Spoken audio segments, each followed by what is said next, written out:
नमस्कार, मैं प्रवीण गौतम और आप देख रहे पब्लिक मीटर। दोस्तों, जिस अधिकारी ने ईमानदारी के बदले अपने शरीर पर 7 गोलियां खाई, उस अधिकारी को राष्ट्रपति के नाम इस्तीफा क्यों लिखना पड़ा और इस्तीफे में क्या क्या आरोप लगाए हैं आईएएस रिंकू राही ने, जो पीएम मोदी से सवाल पूछते हैं, सीएम योगी से सवाल पूछते हैं कि मोदी जी चुनावी रैलियों में नारा तो देते हैं, करप्शन क्विट इंडिया। चारों तरफ एक ही गुंज है, करप्शन क्विट इंडिया, यानी भ्रष्टाचार इंडिया छोड़ो। फिर ईमानदार अधिकारी अपनी नौकरी से क्विट क्यों करना चाहते हैं? यह कहने को क्यों मजबूर हो जाते हैं कि काम नहीं करने देना तो ऐसी नौकरी का क्या फायदा, बिना काम के वेतन मुझे नहीं चाहिए, मेरा इस्तीफा मंजूर किया जाए। राष्ट्रपति के नाम ये इस्तीफा लिखते हुए क्या कहा है आईएएस रिंकू राही ने, पूरी कहानी आपको बताते हैं। पहले रिंकू राही का बैकग्राउंड आपको बताते हैं। इस दिलेर आईएएस ऑफिसर की पूरी कहानी क्या है, क्यों 7 गोलियां लगी थी, क्या घोटाला इन्होंने पकड़ा था साल 2009 में। रिंकू राही कहां से आते हैं, पूरी कहानी आपको बताते हैं। अलीगढ़ के एक साधारण परिवार में जन्मे रिंकू सिंह राही के पिता आटा चक्की चलाते थे। सीमित संसाधनों के बावजूद उन्होंने सरकारी स्कूल से पढ़ाई की, छात्रवृत्ति ली और आगे बढ़ते हुए इंजीनियरिंग की शिक्षा पूरी की। साल 2008 में उन्होंने पीसीएस परीक्षा पास कर प्रशासनिक सेवा में कदम रखा। पीसीएस अधिकारी बनने के बाद रिंकू सिंह राही ने 83 करोड़ का घोटाला पकड़ा था, जिसके बाद उन पर हमला हुआ, 7 गोलियां लगी। उसकी पूरी कहानी क्या है? साल 2008-9 में जब रिंकू सिंह राही उत्तर प्रदेश के मुजफ्फरनगर जिले में जिला समाज कल्याण अधिकारी के पद पर तैनात थे, तब उन्होंने विभाग में चल रहे बड़े स्कॉलरशिप घोटाले का पर्दाफाश किया। और इसमें क्या खुलासा उन्होंने किया? जांच के दौरान उन्हें पता चला कि सरकारी धन का बड़े पैमाने पर गबन किया जा रहा है, जिसकी अनुमानित राशि लगभग 83 करोड़ रुपए थी।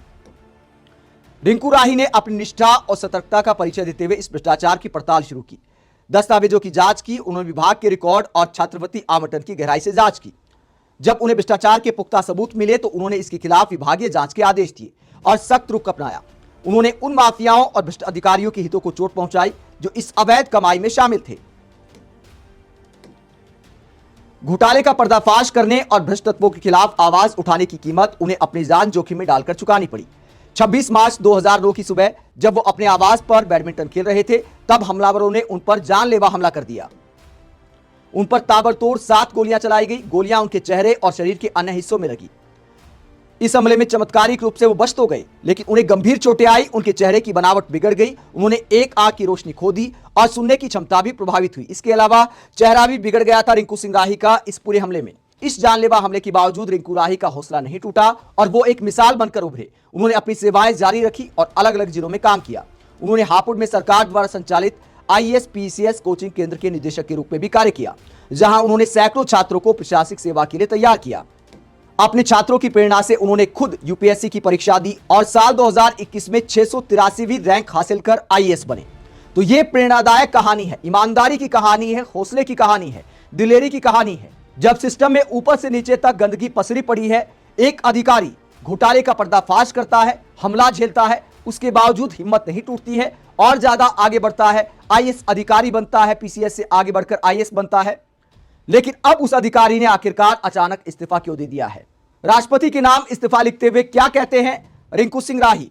राष्ट्रपति के नाम क्यों इस्तीफा दिया है? क्योंकि सरकार ने एक तरह से घर बिठा दिया है, काम कोई ज्यादा लिया नहीं जा रहा।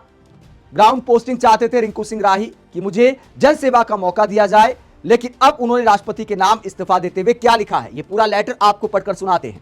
राष्ट्रपति द्रौपदी मुर्मू के नाम इस इस्तीफे में वो तमाम घटनाएं बताते हैं रिंकू सिंह राही जो उन्होंने अपने कार्यकाल में झेली हैं। और क्या कहते हैं? महामहिम राष्ट्रपति महोदया, भारत सरकार, नई दिल्ली। आगे बताते कि क्यों इस्तीफा दे रहे हैं। कहते वेतन और अन्य सुविधाएं प्राप्त हो रही हैं, लेकिन मन में द्वंद है। मन में द्वंद है कि काम नहीं तो क्यों वेतन लेना है? अगर आप काम नहीं कराना चाहते, पोस्टिंग नहीं देना चाहते, तो मुझे नौकरी नहीं करनी है, मेरा इस्तीफा मंजूर किया जाए। विषय यह है इस लेटर का। आगे वो क्या क्या घटनाएं बताते हैं कि ट्रेनिंग के बाद उनके साथ क्या क्या हुआ। उन्होंने बताया कि जो पहली उनकी पोस्टिंग हुई आईएएस बनने के बाद, वो हुई शाहजहांपुर में। एसडीएम के तौर पर उन्हें तैनात किया गया। आगे क्या कहते हैं? एक बड़ा मशहूर एपिसोड हुआ था। कार्यभार ग्रहण करने के प्रथम दिवस ही तहसील परिसर में खुले में मूत्र त्याग कर रहे एक व्यक्ति को रोका गया तथा शौचालय उपयोग हेतु प्रेरित किया गया। व्यक्ति द्वारा अस्वीकार करने पर उसकी आर्थिक स्थिति को ध्यान में रखते हुए दंड के स्थान पर चेतावनी स्वरूप उठक बैठक लगाने को कहा गया, जिसे उनके द्वारा स्वीकार किया गया। जब तहसील के अंदर रिंकू सिंह राही ने एक व्यक्ति को उठक बैठक कराई तो वकील नाराज हो जाते हैं कि अहंकार दिखाया एसडीएम साहब ने, गलत किया है। उसके बाद वो हड़ताल पर बैठ जाते हैं। रिंकू सिंह राही पहुंचते हैं। वकील कहते हैं कि आप एक तरफ गंदगी फैलाने के आरोप में ऐसी कार्रवाई करते हैं दूसरी तरफ शौचालयों के बुरे हाल है, तो उसकी जिम्मेदारी आखिरकार किसकी है? तो रिंकू सिंह राही बड़ा दिल दिखाते हैं, कहते उसकी जिम्मेदारी मेरी है और मैं उठक बैठक लगाता हूं। अगर मैंने दूसरे से उठक बैठक लगाई है उसकी गलती है, तो मैं भी उठक बैठक लगाता हूं। ये वीडियो काफी चर्चा में आया था, ये आप देख सकते हैं उठक बैठक लगाते हुए रिंकू सिंह राही को। जब रिंकू सिंह राही उठक बैठक लगाने लगते हैं, वकील रोकने लगते हैं कि एसडीएम साहब रहने दीजिए, आप शर्मिंदा मत कीजिए। तो ये पूरा मामला हुआ था। ये इस बात को दिखाता है कि इन्हें अपने पद का अहंकार भी नहीं है कि मैं कुर्सी पर आ गया हूं तो दूसरों पर कुछ भी कर सकता हूं। अपनी जवाबदेही को भी समझते थे रिंकू सिंह राही। लेकिन इस पूरे एपिसोड के बाद क्या किया गया, इस्तीफे में आगे क्या कहते रिंकू सिंह राही? वो कहते तत्पश्चात तहसील परिसर में कई दिनों से चल रही हड़ताल के संदर्भ में अधिवक्ताओं से वार्ता की गई। वार्ता के दौरान शौचालयों की खराब स्थिति पर उत्तरदायित्व का सवाल उठाया गया, जिस पर मैंने तहसील के उच्चाधिकारी के रूप में स्वयं का उत्तरदायित्व स्वीकार किया। सुशासन की भावना के अंतर्गत स्वयं को पब्लिक सर्वेंट तथा आम जनता को देश का वास्तविक मालिक मानते हुए, अर्थात जनता के प्रति उत्तरदायित्व एवं सेवाभाव को सर्वोपरि रखते हुए अधीनस्थ कार्मिकों को प्रेरित करने और आम जन का विश्वास अर्जित कर उनके सहयोग को सुनिश्चित करने हेतु एक नवाचार के रूप में मैंने स्वयं पर समान सांकेतिक दंड अधिरोपित किया, यानी खुद भी उठक बैठक लगाई। इसी दिन पर विभिन्न अनियमितताओं, भ्रष्टाचार जैसे बिना आमजन को सूचना दिए तालाबों की नीलामी पर रोक लगाने तथा कार्यप्रणाली को पारदर्शी, जवाबदेह एवं नियम सम्मत बनाने के प्रयास किए गए, जिसके परिणाम स्वरूप कुछ स्तरों पर असंतोष उत्पन्न हुआ। तत्पश्चात बिना किसी सुनवाई का अवसर प्रदान किए एक तरफा निर्णय के तहत मुझे संभवतः दोषी मानते हुए राजस्व परिषद से संबद्ध कर दिया गया, यानी जो एसडीएम वाला कार्यभार था उसे हटाकर राजस्व परिषद से अटैच कर दिया गया। और इस बात से नाराज हो जाते हैं रिंकू सिंह राही कि शुरुआत में ही जो क्रांतिकारी कदम उठाए, क्या सिस्टम को वो रास नहीं आए? इनके साथ जो हुआ वो यही सवाल उठाता है। आगे वो कहते हैं, संयुक्त मजिस्ट्रेट के रूप में कार्यभार ग्रहण करने के उपरांत मेरा प्रयास सुशासन आधारित कार्यशैली को व्यवहार में लागू करना था। स्वयं को उत्तरदायी स्वीकार करना मेरे लिए केवल एक सिद्धांत नहीं बल्कि प्रशासनिक आचरण का मूल था। किंतु इसके पश्चात तत्काल प्रभाव से प्रभावी दायित्वों से वंचित कर संबद्ध स्थिति में रखा जाना यह संकेत देता है कि ऐसी कार्यशैली व्यवहारिक स्तर पर स्वीकार्य नहीं है। तो यहां पर रिंकू सिंह राही सवाल उठाते कि क्या ईमानदारी, क्या अपना काम जिम्मेदारी के साथ करना सिस्टम में स्वीकार्य नहीं है? आगे वो क्या कहते हैं? आगे रिंकू सिंह राही 2009 में जो उन पर गोलियां चली थी, जो 7 गोलियां लगी थी, उसका जिक्र करते हैं कि उनके साथ क्या हुआ था और क्यों हुआ था। वो कहते हैं, पूर्व सेवा जिला समाज कल्याण अधिकारी पद में कार्यभार ग्रहण करने के उपरांत षड्यंत्रवश पूर्ण प्रभार न दिए जाने की स्थिति में भी पारदर्शिता एवं जवाबदेही स्थापित करने के प्रयास किए गए। इन प्रयास के परिणाम स्वरूप विभिन्न स्तरों पर हो रही अनियमितताओं, भ्रष्टाचार के उजागर होने से प्रतिकूल परिस्थितियां उत्पन्न हुई। इसी क्रम में मुझे गंभीर प्रकार की धमकियां प्राप्त हुई। विशेष रूप से वित्तीय वर्ष के अंत में आवंटित बजट में घोटाला करने की बाध्यता एवं आवंटित बजट से होने वाले अंतरण को समाचार पत्रों आदि के माध्यम से पारदर्शी बनाने की मेरी पहल तथा चुनाव आचार संहिता लागू होने के कारण मेरा स्थानांतरण न हो पाने की स्थिति में तत्कालीन प्रमुख सचिव समाज कल्याण द्वारा संभवतः विवशतावश फोन पर मुझे धमकी दी गई थी कि यदि मैंने ईमानदारी नहीं छोड़ी तो गन्ने के खेत में मेरी लाश नहीं बल्कि कंकाल मिलेगा। परिस्थितियों की गंभीरता को दृष्टिगत रखते हुए प्राण घातक हमले से पूर्व ही जीवन सुरक्षा हेतु पुलिस बल सहित आवश्यक सुरक्षा उपाय किए गए थे। इन चुनौतीपूर्ण परिस्थितियों एवं जीवन के प्रति आशंका के बावजूद मैंने संवैधानिक एवं नैतिक मूल्यों के अनुरूप कार्य करना जारी रखा। इसी क्रम में कार्यभार ग्रहण करने के लगभग 4 माह के भीतर ही आज ही की दिनांक 26 मार्च को मुझ पर प्राण घातक हमला किया गया, जो यद्यपि मेरी हत्या करने में असफल रहा किंतु इसे गंभीर शारीरिक क्षति हुई, जिसके परिणाम स्वरूप स्थायी विकलांगता उत्पन्न हुई। दोस्तों, अपने आप में यह किस्सा रिंकू सिंह राही की दिलेरी को दिखाता है और यह भी सवाल उठाता है कि सिस्टम में भ्रष्टाचार कहां से कहां तक फैला हुआ है। ये आरोप लगा रहे हैं कि मुझे धमकियां दी गई। सिस्टम के अंदर से ही जब धमकियां मिलती है तो एक अधिकारी आखिरकार कैसे ईमानदारी से काम करेगा? आगे रिंकू सिंह राही सिस्टम पर सवाल उठाते हुए कहते, तथापि समुचित एवं प्रभावी जांच के अभाव तथा भ्रष्ट तंत्रगत प्रभाव के कारण मुख्य आरोपी के विरुद्ध आरोप सिद्ध नहीं हो सके। साथ ही संबंधित प्रकरणों में स्पष्ट रूप से परिलक्षित हो रहे सरकारी योजनाओं के धन के गबन घोटाले को आज दिनांक तक उजागर नहीं किया जा सका है।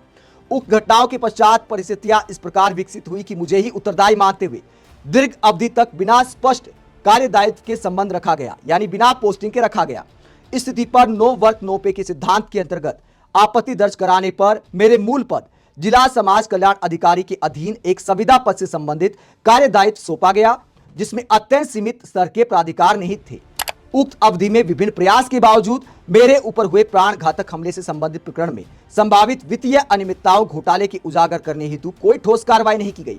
इसके फलस्वरूप मेरे द्वारा आमरण अनशन प्रारंभ किए जाने पर भी अपेक्षित जांच कार्रवाई आरंभ करने के स्थान पर मुझे ही मानसिक रूप से अस्वस्थ बताने का प्रयास किया गया तथा मानसिक चिकित्सालय भेजा गया। एक ईमानदार अधिकारी को मेंटल डॉक्टर के पास भेजा जाता है। क्या सिस्टम हो गया हमारे देश का कि मेंटल डॉक्टर के पास भेजा जाता है कि इनका मानसिक स्वास्थ्य ठीक नहीं है। वाकई आजकल ईमानदारों के ऐसे ही हालात हैं। आगे वो कहते हैं, हालांकि ड्यूटी पर तैनात चिकित्सक द्वारा समुचित परीक्षण के उपरांत मुझे मानसिक रूप से अस्वस्थ नहीं पाया गया, जिसके कारण मुझे मानसिक चिकित्सालय में भर्ती नहीं किया गया। कालांतर में मूल पद से इतर सीमित भूमिका वाली तैनाती दी गई, जहां कार्य प्रणाली अत्यंत सीमित थी और वास्तविक सुधार के लिए अपेक्षित अवसर उपलब्ध नहीं थे। तत्पश्चात जनपद ललितपुर में मूल पद पर तैनाती के दौरान किए गए सुधारात्मक प्रयास के उपरांत प्रथम दृष्टया भी स्पष्ट रूप से स्थापित आरोप के बिना ही मुझे निलंबन का सामना करना पड़ा। उपरोक्त परिस्थितियों के कारण यद्यपि निरंतर प्रयास किए गए तथापि अपेक्षित स्तर पर योगदान देने के अवसर सीमित रहे, फिर भी जो भी अवसर प्राप्त हुए उनके अनुरूप सर्वोत्तम संभव प्रयास किए गए।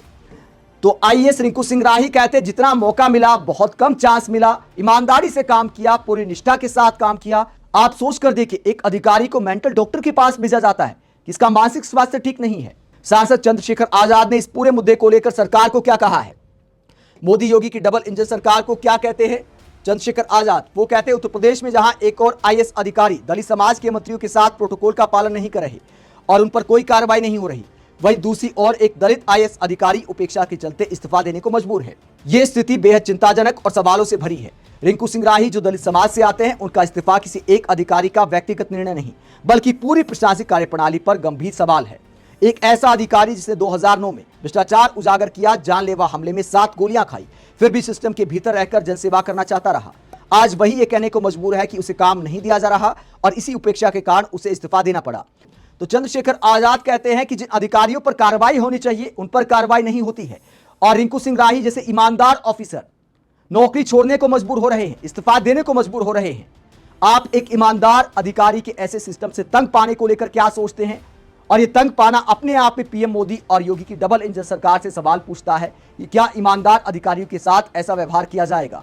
कमेंट बॉक्स में अपनी राय जरूर दें, साथ ही चैनल को सब्सक्राइब भी करें। नमस्कार।